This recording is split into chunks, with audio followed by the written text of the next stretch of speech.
अस्सलाम वालेकुम, welcome back to direct impact. अगर आपने अभी तक इस चैनल को सब्सक्राइब नहीं किया तो जल्दी से चैनल को सब्सक्राइब कर लीजिए, बेल आइकन दबा लीजिए ताकि आने वाली लेटेस्ट अपडेट्स और ड्रामा रिव्यूज़ सबसे पहले आप लोगों तक पहुँचे।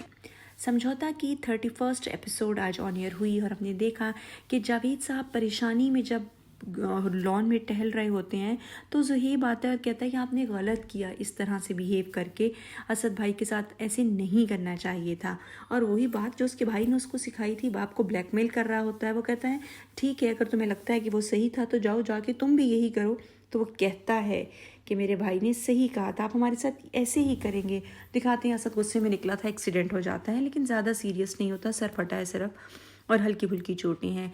और यहाँ पे जावेद साहब को बहुत दुख पहुँचता है, अपनी बीवी को आगे बताते हैं मेरे बच्चों को लग रहा है कि आप मुझे भड़का रही हैं उनके ख़िलाफ़, हालांकि मैंने ऑफिस में जाके खुद से देखा है इन्होंने सारा निज़ाम दरहम बरहम कर दिया।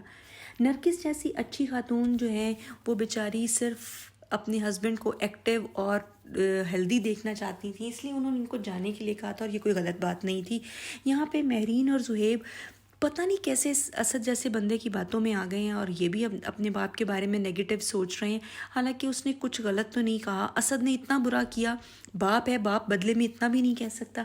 ये अब दोनों ओवर रिएक्ट कर रहे हैं मियाँ बीवी, ये नहीं होना चाहिए। असद और उसकी बीवी तो पहले ही खैर से अल्लाह का फजल है, असद बजाते खुद बुरा नहीं, उसकी बीवी उसके साथ नेगेटिव बातें करती है तो उसको बुरा कर देती है। यहाँ पे खैर से हॉस्पिटल में दिखाते हैं कि ना असद के पास फ़ोन है, कोई कांटेक्ट का ज़रिया नहीं है। डॉक्टर समझाता है कि जी गाड़ी का मालिक पता करें कौन है और फिर उसको इतला दें। और यहाँ पे नरगिस जब काम वाली को पैसे दे रही होती है उसके हस्बैंड के इलाज के लिए, तो अलीज़े की मदर उसको टॉन्ट करती है और फिर कहती है ये वक्त अच्छा है, बीमार आदमी की बीवी हो, कभी भी मर सकता है, अपना हिस्सा मांग लो।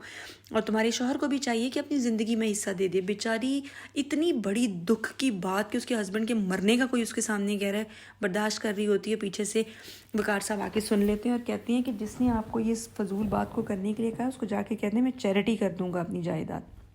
यहाँ पे सरमद ब्लैकमेल कर रहा है फ़ोन करके, पहले इस कॉलेज यूनिवर्सिटी में भी कर चुका है ब्लैकमेल और अब फ़ोन करके भी उसको प्रेशराइज़ कर रहा है लीज़े शानज़े को। उसने सोचने के लिए वक्त मांगा है और बात तो कर लेती है उसके साथ, फ़ोन उठा लेती है और कहती है कि तुम फ्रेंड हो, तुम्हारा मेरे दिल में जगह तो है लेकिन अभी मुझे समझ नहीं लग रही कि ये क्या फीलिंग्स है, मुझे सोचने का मौका दो। वो तो पहले ही पछता आ रहा है बदतमीज़ी करके, खामोशी से उसको कहते हैं ठीक है तुम टाइम लो और गुड नाइट कह देता है। और वो बेचारी सोच रही होती है कि कितना मुश्किल है इन सब चीज़ों को सोचना और इन सब बातों को हैंडल करना। और दिखाते हैं जी कि रात बहुत ज़्यादा हो गई है, असद नहीं आया तो ये जो बदतमीज़ बड़ी बहू हैं फ़ोन कर रही हैं बार बार और फिर अपने ससुर को सोए हुए को जगाती हैं और बदतमीज़ी करती हैं कि क्या कह के आपने मेरे हस्बैंड को मजबूर कर दिया कि वो गाड़ी लेके निकल गया और आधी रात तक घर पे नहीं आया। तो जब नरगिस कहती है कि ऐसे मत कहो तो नरगिस को बुरा भला कहना शुरू कर देती है, तुम्हारा कसूर है। और यहाँ पे मेरीन इसको सिर्फ सोने का पता है, वो अलीज़े की बातों से उठ जाती है और कहती है इस घर में हर वक्त हंगामे होते हैं, दफ़ा करें सब चीज़ों को, सो जाती है। और यहाँ पे सब इकट्ठे हो जाते हैं। यहाँ पे भी ज़ुहैब ने ओवर रिएक्ट किया, बाप को कह रहा है कि अगर असद को कुछ हो गया तो आप बहुत पछताएंगे और वो खैर से बहू साहिबा कह रही है मैं किसी को नहीं छोड़ूंगी, हाउ डेयर यू। उसके बाप को ये बात कह रही है, बाप का ज़्यादा रिश्ता है या तुम्हारा ज़्यादा रिश्ता है। बहरहाल अलीज़े बेचारी शानज़े बेचारी इतनी उदास होती है, परेशान होती है और नरगिस खुदा से दुआएं मांग रही है कि या अल्लाह इनके दिल मेरी तरफ से साफ़ कर दे। और अलीज़े की माँ यहाँ पे एक दफ़ा फिर उसको भड़का रही है सबके ख़िलाफ़ और वो बेचारी कहती भी है कि इस वक्त इस तरह की बातें ना करें, देखें कौन सा वक्त है और आप फिर इस तरह की बातें करके मुझे डरा रही है। और एक अननोन नंबर से फ़ोन आता है, नरगिस उठाती है वकार साहब का फ़ोन लेकिन कोई नहीं बोलता, तो वकार साहब दोबारा खुद उठाते हैं।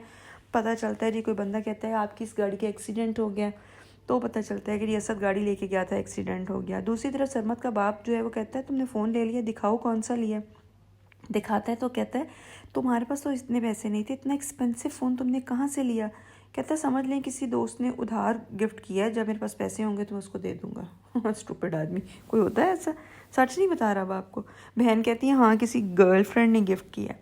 और खैर से हॉस्पिटल में जब साथ को होश आता है बाप के साथ बदतमीज़ी करता है वो और कहता है कि आप चले जाएं, आपकी बीवी आपका इंतज़ार कर रही होगी। हद है यार, गलती भी खुद की है और अब अकड़ भी बाप को खुद दिखा रहा है। बीवी तो उसकी पहले ही अल्लाह के फजल से जलती पे तेल का काम करने वाली है। सरमद यूनिवर्सिटी आके पूछता है शानज़िक कहाँ है, तो वो कहते हैं वो आई नहीं है। तो वो फ़ोन देखता है तो शायद मेरे ख्याल उसने इसको मैसेज किया हुआ है, तो उसको समझ लग जाती है कि ओहो। नेक्स्ट डे खैर से अलीज़े ख़ुद वकार साहब को कहती है कि आपकी वजह से सब कुछ हुआ है, आपको जाने की ज़रूरत नहीं है, कोई और तमाशा नहीं हम दुनिया को दिखाना चाहते। ख़ुद रोकती है उसको जाने से। और यहाँ पे नरगिस जो है वो शॉल लेके आती है। वकार साहब कहती है कि आप शॉल पहने, सीज़न चेंज हो रहा है। तो वकार साहब ने बड़ी अच्छी बात की कि मौसम और इंसान में तब्दीली का पता ही नहीं चलता।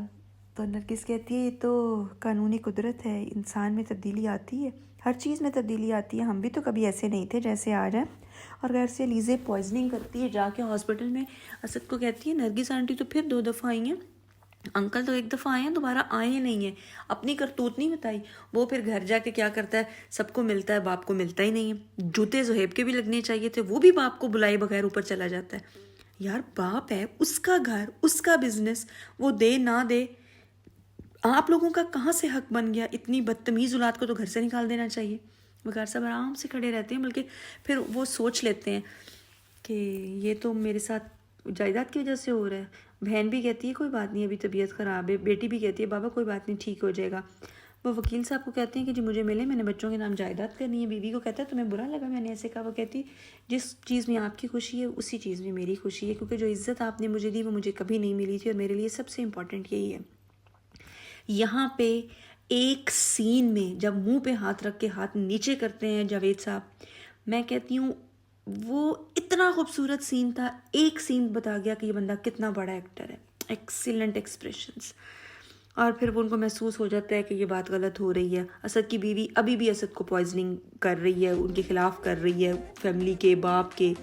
यही था आज का रिव्यू। आपको कैसा लगा कमेंट सेक्शन में अपनी राय का इज़हार ज़रूर कीजिएगा। हमारे चैनल को सब्सक्राइब कर लीजिए, बेल आइकन दबा लीजिए ताकि आने वाली लेटेस्ट अपडेट्स और ड्रामा रिव्यूज सबसे पहले आप तक पहुंचे। अगली रिव्यू तक इजाज़त चाहती हैं। अल्लाह हाफिज़।